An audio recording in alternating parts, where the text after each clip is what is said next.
Bon, bah là on va parler d'un film que personne n'a vu, mais restez vraiment, ça vaut le coup. Et vous avez fait comment pour entrer dans le cinéma? Comme si t'emmenais la femme d'un copain au resto ou au cinoche. Pour lui tenir compagnie, c'est tout. Un studio portatif de télévision. Tu t'y attendais à ce scénario? Dieu, qu'est-ce qui va pas avec cette prise? Si je ne sors pas très vite de score, je vais y rester prisonnier.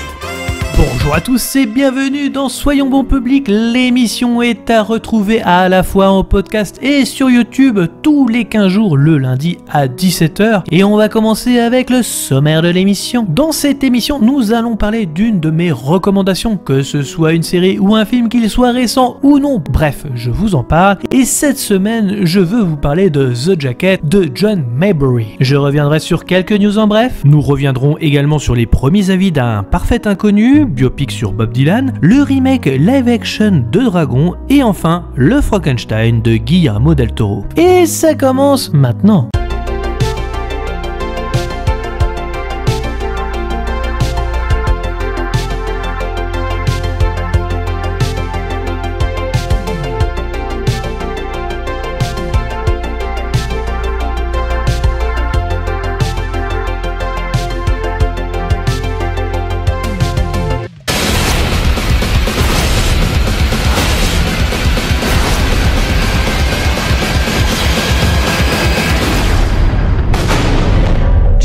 Hear me.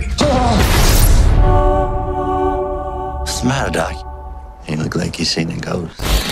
Ma recommandation est un film de 2005 réalisé par John Maybury, qui est également connu pour être monteur de films. Le long métrage est porté par Adrien Brody et Keira Knightley, Daniel Craig et Jennifer Jason Leigh. The Jacket est un film de science-fiction psychologique mêlé de drame et de thriller. Il met en vedette Adrien Brody dans le rôle de Jack Starks, Keira Knightley dans le rôle de Jackie Price. L'histoire est centrée sur un vétéran de la guerre du Golfe, Jack Starks, qui, après avoir été blessé au combat, est accusé à tort d'un meurtre et est interné dans un hôpital psychiatrique. Là, il est soumis à une thérapie expérimentale qui le plonge dans des états de conscience altérés où il expérimente le voyage dans le temps. Le film explore plusieurs thèmes et on va y revenir. Le film fait 13 années 2000, on va pas se mentir, assez noir dans l'étalonnage et très psychédélique dans son montage. C'est peut-être pour cela que le réalisateur est issu du montage et il s'est éclaté dans son processus, même si ce n'est pas lui qui va monter le film au final. Mais je confesse tout de même que ses effets ont un peu vieilli, sans pour autant gâcher le projet.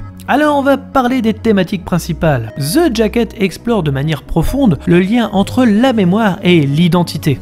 Jack Starks, traumatisé par son expérience de la guerre, souffre d'amnésie et tente de reconstituer les événements qui l'ont conduit à être accusé de meurtre. Le film joue sur la perte de repères de Starks qui cherche non seulement à comprendre ce qui lui est arrivé, mais aussi à s'assurer que ce qu'il vit est réel. La manipulation de la mémoire à travers la thérapie expérimentale fait de lui un personnage fragmenté, perdu entre passé, présent et même futur. Et vous allez le voir, on peut aussi être perdu en tant que spectateur. Dans l'hôpital psychiatrique, la thérapie consiste à placer Stark dans une camisole de force, le fameux jacket du titre, et à le confiner dans un tiroir de morgue. Cette expérience modifie sa perception du temps et lui permet de voyager dans le futur où il découvre des indices sur sa propre mort et sur la manière dont il pourrait la prévenir. Le film surfe un peu sur l'effet papillon sorti quelques années plus tôt. Il est certes moins bien, mais il est tout de même intéressant. D'ailleurs, sinon je l'aurais pas mis dans mes recommandations. Le concept de voyage dans le temps, abordé de manière très subjective et psychologique dans The Jacket, renforce l'idée que le temps n'est pas linéaire, mais malléable, permettant à Jack Starks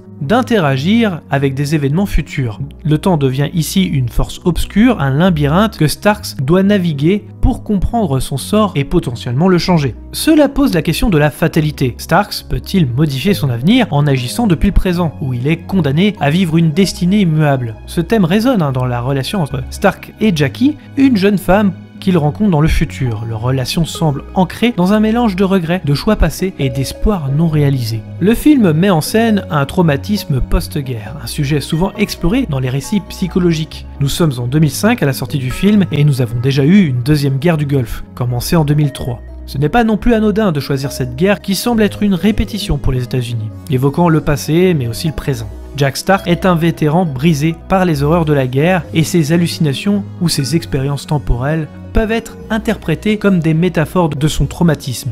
Il est hanté non seulement par ce qu'il a vu au front, mais aussi par l'accusation de meurtre qui pèse malgré son innocence apparente. Alors le personnage cherche en fin de compte une forme de rédemption. À travers ses voyages dans le temps, il tente non seulement de résoudre l'énigme de sa propre mort, mais aussi de redonner un sens à la vie de Jackie, qui est marquée par la dépression et la désillusion. Car oui, les années 2000, dans la plupart des films, les Américains deviennent pessimistes sur l'humanité. Cela transpire dans le cinéma post-11 septembre, jusqu'à même le visuel du film.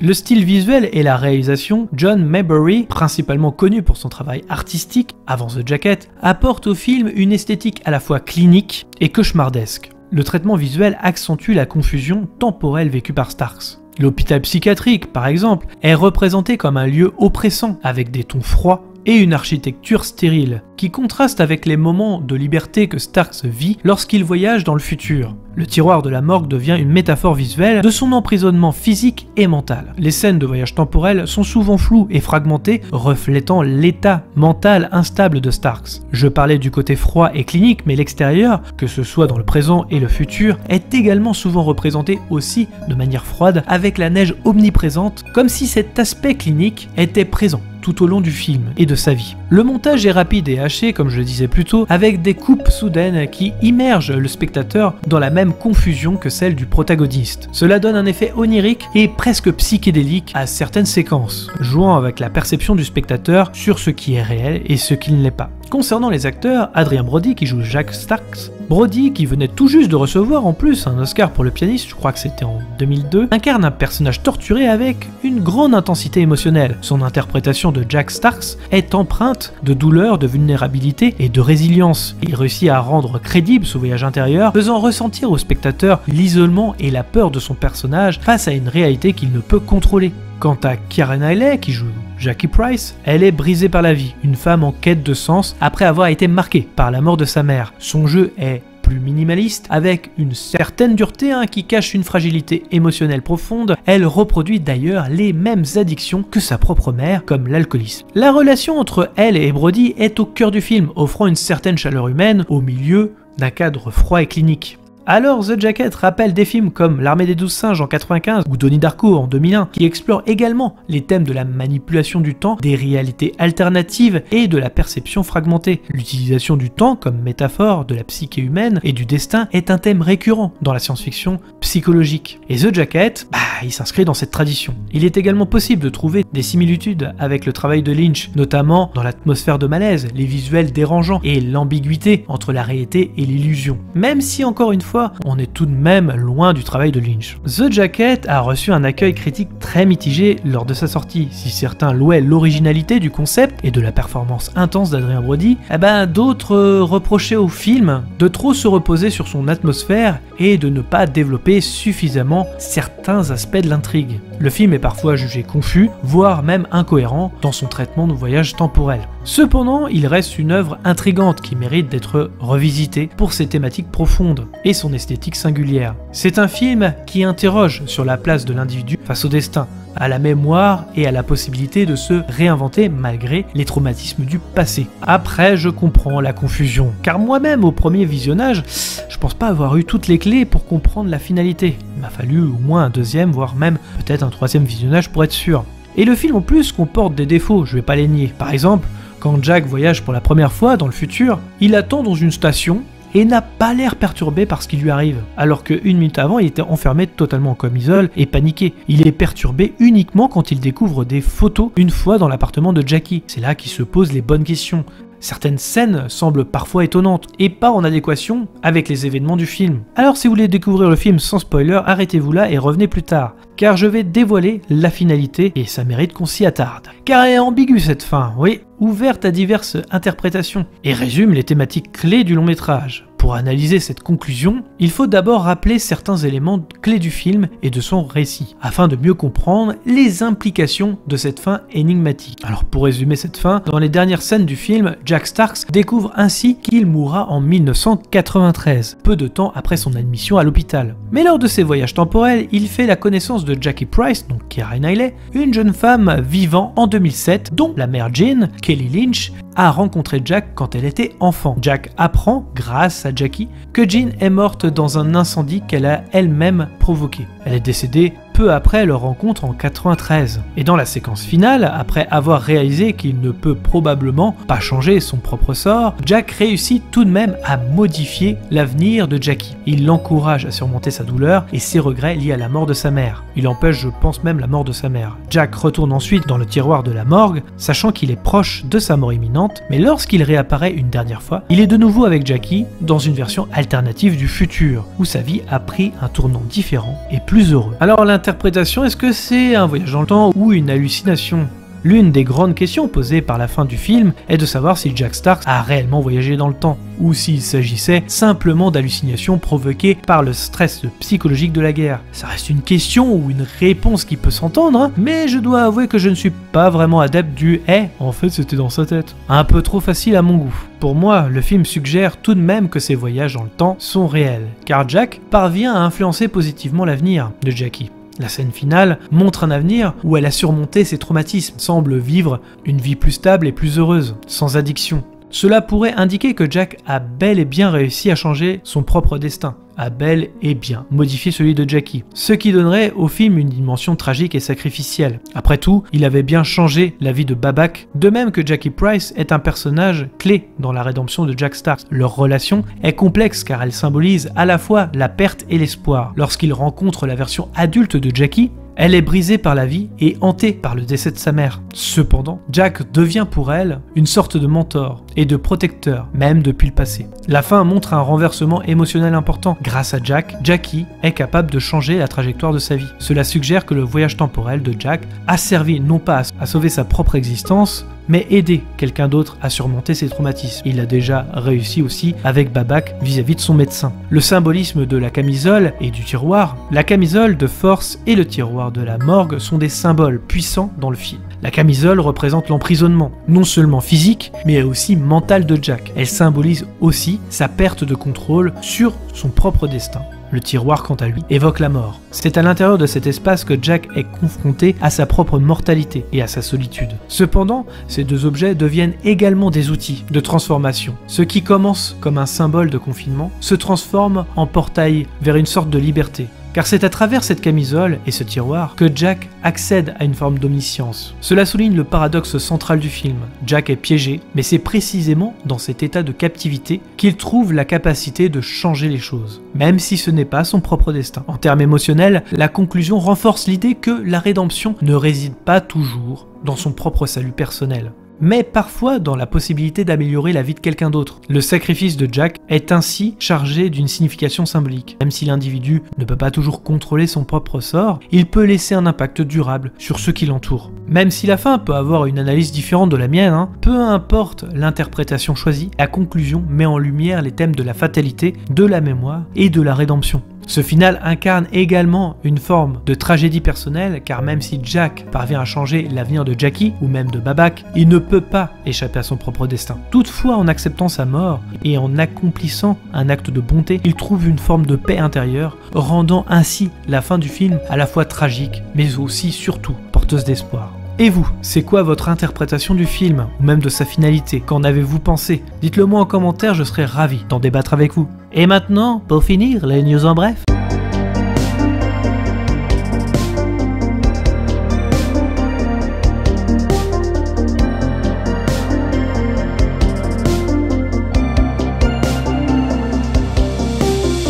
Deuxième partie de l'émission, les news en bref. Première news, les premiers avis d'un parfait inconnu, biopic sur Bob Dylan, porté par Timothée Chalamet, sont tombés. James Mangold, connu pour Logan ou encore Copland, avait déjà expérimenté le côté biopic avec Walk the Line, et de l'autre côté, un biopic sur Bob Dylan a déjà été vu au cinéma dans l'excellent I'm Not There. Alors que vaut ce nouveau biopic dans lequel nous avons également Elle Fanning ou encore Edward Norton au casting? La presse s'en est emparée Chalamet a vu le film et les premiers avis sont tombés. Variety dit « Incroyable, un parfait inconnu. La performance de Timothée Chalamet est de haute volée. James Mangold et toute son équipe réussissent une prouesse technique du son au montage en passant par les costumes, la cinématographie et la conception de la production jusqu'aux subtilités du maquillage et de la coiffure. J'ai adoré. » Concernant We Live Entertainment, Timothée Chalamet offre la performance de l'année dans un parfait inconnu, un véritable tour de force où l'on ne voit jamais Chalamet car sa performance ne se limite pas à la voix et au look, mais plutôt à toutes les petites nuances et à toutes les subtilités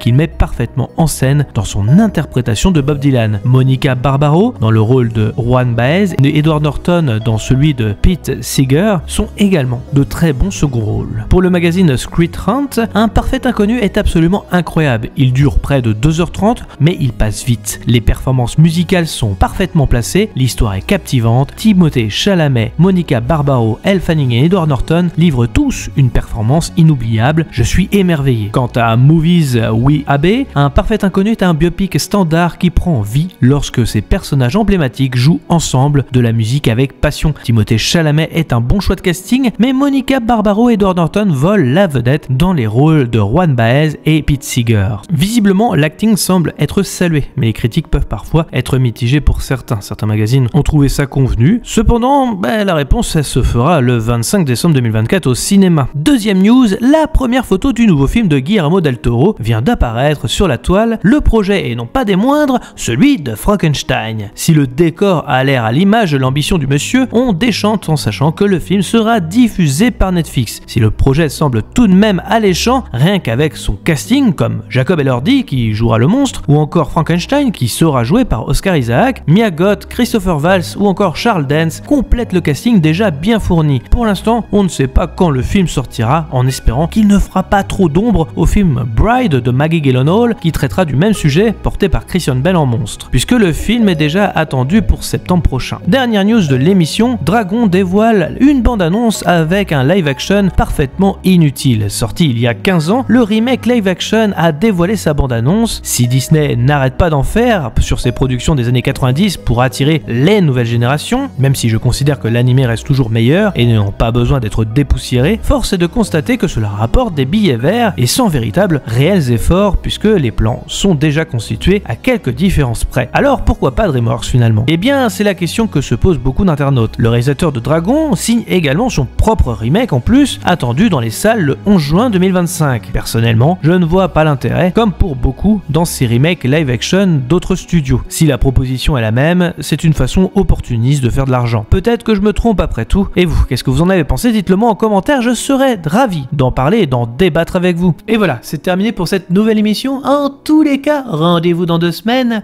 pour la prochaine émission. Merci à tous d'avoir regardé cette vidéo. Je précise qu'il s'agit d'un avis et non d'une pensée unique. Pensez à liker, commenter, mettre un pouce bleu et d'activer la cloche pour ne rien rater. Nous sommes dispo sur les réseaux sociaux Facebook, Twitter, Instagram. Les liens sont dans la description. Nous sommes également disponibles sur toutes les plateformes de podcast. Je vous invite donc à vous abonner quelle que soit la plateforme et de laisser un commentaire. Nous y répondrons avec plaisir. Dans tous les cas, rendez-vous dans les salles obscures pour de nouvelles aventures. Bonne soirée à tous.